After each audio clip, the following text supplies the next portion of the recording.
안녕하세요. 경향신문 이대근입니다.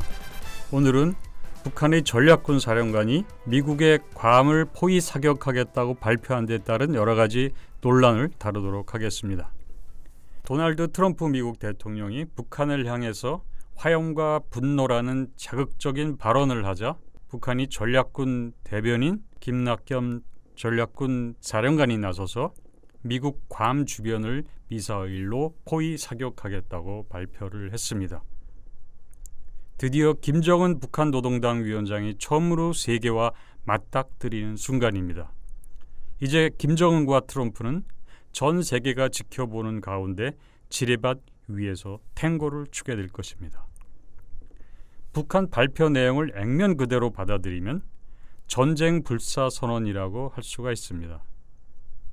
그러나 단순히 공갈일 수도 있습니다.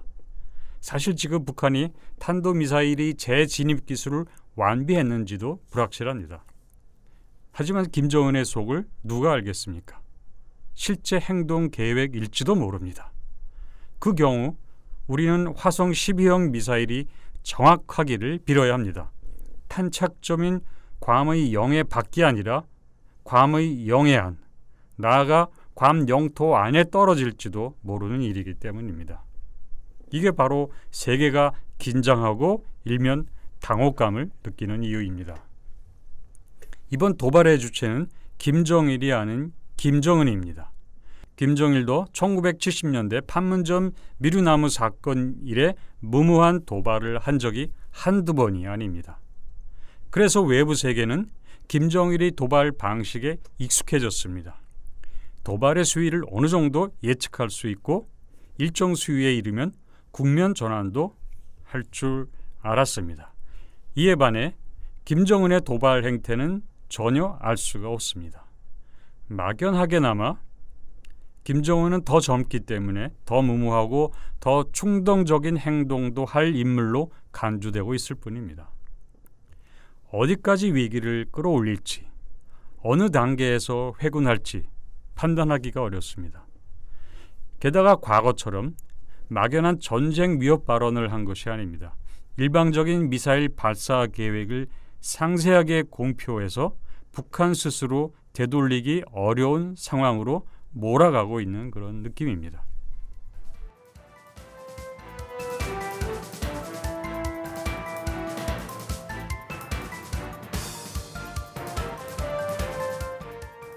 김정은은 특별한 상황 변화가 없는 한 미사일 사격을 처리하기 어렵게 해놓았습니다. 우선 북한은 북한 안팎으로 미사일 사격을 공약했습니다. 북한은 역사적인 이번 괌도 포위 사격을 인민들에게 공격하는 방안도 검토 중에 있다, 이렇게 발표를 했습니다. 그리고 조건부가 아닌 일방적이고도 무조건적인 미사일 사격 계획을 발표한 겁니다. 현재와 같은 대치 국면이 지속되면 북한이 미사일 발사를 포기하기가 쉽지 않습니다. 만일 공언과 달리 북한이 미사일 사격을 포기하면 향후 김정은의 협박 카드는 잘 먹히지 않게 될 것입니다. 바로 이 때문에 북한이 미사일 사격을 포기할 명분을 미국이 제공하지 못하면 김정은도 어쩔 수 없이 미사일 발사를 해야 하는 상황으로 내몰릴 수 있습니다.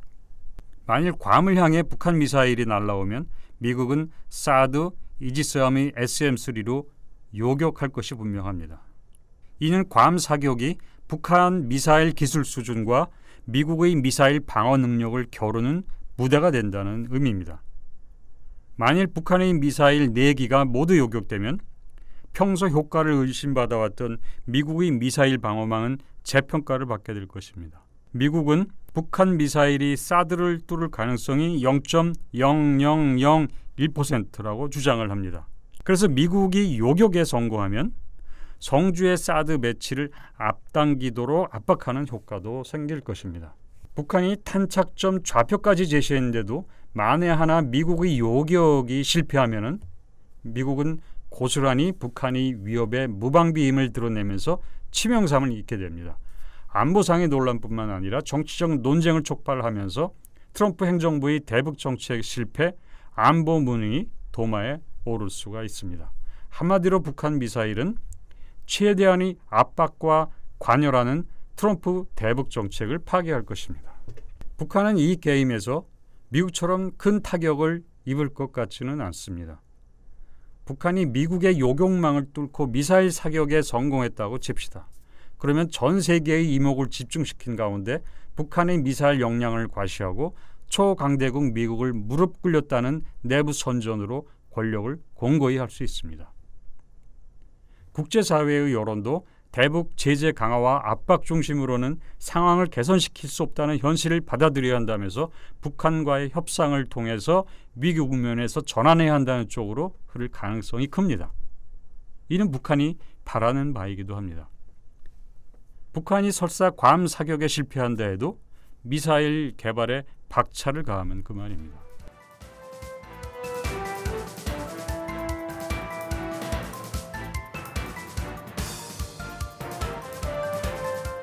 반면 미국은 요격에 실패하든 성공하든 이번 게임의 승자가 되기 어렵습니다. 요격에 성공하고 비례성의 원칙에 맞게 북한이 도발에 맞서 보복 공격을 한다고 칩시다. 이 군사행동이 전쟁을 촉발할지 고민할 수밖에 없습니다. 미국의 보복 공격에 북한이 맞대응할 것에 대비해서 한미연합군은 북한과 일전불사의 대비태세를 미리 갖추고 있어야 합니다. 이런 첨예한 대치 상황에서는 우발적 사태, 작은 사건이 전쟁의 불을 당길 수 있습니다. 그런데 미국은 과연 지금 사실상 핵무기를 보유한 북한과 핵전쟁할 준비가 되어 있을까요? 아무리 트럼프라도 전쟁에 돌입할지 상당히 고민스러울 것입니다. 그것도 미국이 원하는 시간과 장소가 아니라 북한이 원하는 시간, 북한이 원하는 장소에서 전쟁에 휘말릴 수 있는 상황입니다. 그렇다고 보복 공격을 하지 않으면 미국 본토가 공격받는 것을 각오하고 동맹을 보호하기 위해 전쟁을 불사할까 하는 의구심에 불을 붙이게 됩니다. 그러면 미국의 의지도 의심받게 되고 동맹 보호 공약도 결정적으로 훼손됩니다. 물론 미국의 보복이 자동적인 것은 아닙니다. 이론적인 문제이기는 하지만 탄착점이 0에 바뀜으로 직접적인 침략이라고 할 수는 없습니다. 게다가 북한은 사격을 검토하고 있다거나 우리는 미국의 언동을 주시하고 있다면서 미국의 반응 여하에 따라 다른 선택을 할 여지를 두고 있습니다. 공을 미국에 넘긴 것입니다. 그러나 공을 넘겨받은 미국은 트럼프를 믿지 못하고 있습니다. 북한에 대해 화염과 분노 등 자극적인 발언을 하는 트럼프에 대해 미국 안팎에서 트럼프에게 정말 핵 단추를 맡겨도 되는지 논란이 일고 있는 것입니다. 그런데도 어떤 대응을 할지 알 수 없는 트럼프를 상대로 김정은이 과연 모험을 할까요? 트럼프의 충동적 성향을 억누를 만큼 김정은의 야수적 충동성이 더 크다면 그럴 수 있을 것입니다. 그러나 김정은과 트럼프는 서로를 믿지 못합니다. 이 상호 불신과 예측 불가능성은 두 사람의 충동성을 억제하는 효과를 냅니다. 둘 다 미치광이 전략을 구사하면 전쟁을 억제하는 효과로 나타날 가능성이 더 큽니다.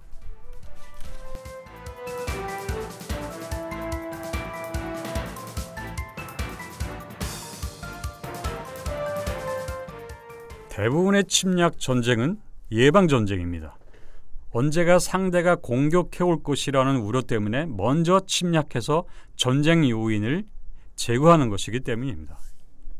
그동안 미국이 대북 군사적 옵션을 두고 흔히 선제 공격이라고 했지만 그동안 미국의 대북 군사적 옵션을 두고 흔히 선제 공격이라고 했지만 미국 부통령 제임스 매티스가 말한 예방 전쟁 아니면 예방 공격이 정확한 표현입니다. 선제 공격은 상대의 공격이 임박했을 때 응전하는 것으로 국제법상으로 정당 방위에 해당합니다. 북한이 미국을 침략한다는 명백한 증거가 없는 한, 전쟁이 임박했다는 명백한 사실이 확인되지 않는 한 선제 공격은 정당성을 확보할 수 없습니다. 그렇다면 괌 주변 공해 타격 공호는 미국의 대북 선제 공격을 정당화할 수 있을까요? 북한이 사격 일정표를 공개하고 영해 받기 표적이라는 것을 공개적으로 밝히고 실제 사격할 의도가 있는지는 불확실하기 때문에 무리하지 않는 한 선제 공격 명분으로 삼기는 쉽지 않습니다. 만일 미국이 선제 공격을 할 수 있다고 판단했다면 북한이 괌 타격 공언을 하지는 않았을 것입니다.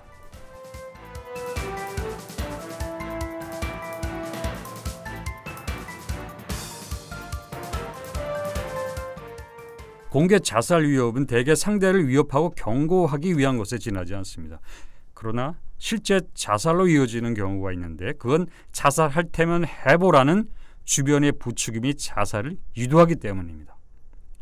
북한이 괌 사격 위협도 쏠 테면 쏴보라는 대응으로 일관하면 정말 어느 순간 꽝 하고 쏠 수가 있습니다. 북한은 1993년 준전시 상태를 선언하고 핵 확산 금지 조약을 탈퇴하면서 북핵 위기를 촉발한 적이 있습니다. 그때 북한을 충분히 경험하지 못했었던 미국은 북한이 정말 전쟁을 불사할 수 있다고 판단을 했습니다. 그래서 우여곡절 끝에 북핵 협상이 펼쳐졌고 1994년 북미 제네바 핵 합의를 도출한 바 있습니다. 1997년 한반도 평화체제 구축을 위한 사자회담도 북한이 잠수정 남한 침투 등 남북 간 무력 충돌이 위기 끝에 성사된 것입니다. 2006년 북한의 1차 핵실험의 충격은 2.13 북핵 합의를 낳았습니다. 그렇다면 이번 정면 대결의 위기도 극적 전환의 계기로 이어질 수 있을까요? 막다른 골목에서 맞부딪히면 서로 피하고자 하는 심리가 생길 수 있습니다. 그런 의미에서 북한과 미국 간 회피 노력이 전개될 가능성은 있습니다. 그러나 과거 그런 사례가 많았다고 해서 이번에도 반드시 그렇게 되리라는 보장은 없습니다. 김정은, 트럼프 모두 정상적이지 않아 보입니다. 특히 김정은이 문제입니다. 트럼프 주위에는 그래도 말릴 사람이 있지만 김정은을 말릴 사람은 없습니다. 김정일처럼 반전시키려는 노련함이 김정은에게 있는지 없는지도 아무도 모릅니다. 그런데도 김정일이 자주 쓰던 수법, 즉 전쟁 운운하며 위협하다가 상대의 양보를 얻어내는 방법을 김정은이 그저 흉내내는 것이라고 지레짐작해서 위협을 무시하다가는 무슨 재앙이 닥칠지 모릅니다. 김정일이 세계를 상대로 협박할 때는 핵무기가 없을 때였습니다. 그러나 지금 김정은은 핵무기를 30여 개쯤 확보하고 있을 수 있습니다. 김정일을 상대하듯이 김정은을 상대할 수는 없는 노릇입니다. 더구나 지금 북한은 남한은 물론 중국과도 대화가 단절된 상태입니다. 국면 전환의 기회가 상대적으로 적다는 말입니다. 김정은은 미국이 북한에 보복할 의지가 있다고 믿으면 괌의 시선이 쏠린 사이 동해나 다른 공해를 목표로 사격할 가능성이 있습니다. 아니면 김정은이 사격 명령을 내리지 않고 숙고하고 있다는 명분으로 긴장된 교착 국면을 끌고 가는 것도 가능합니다.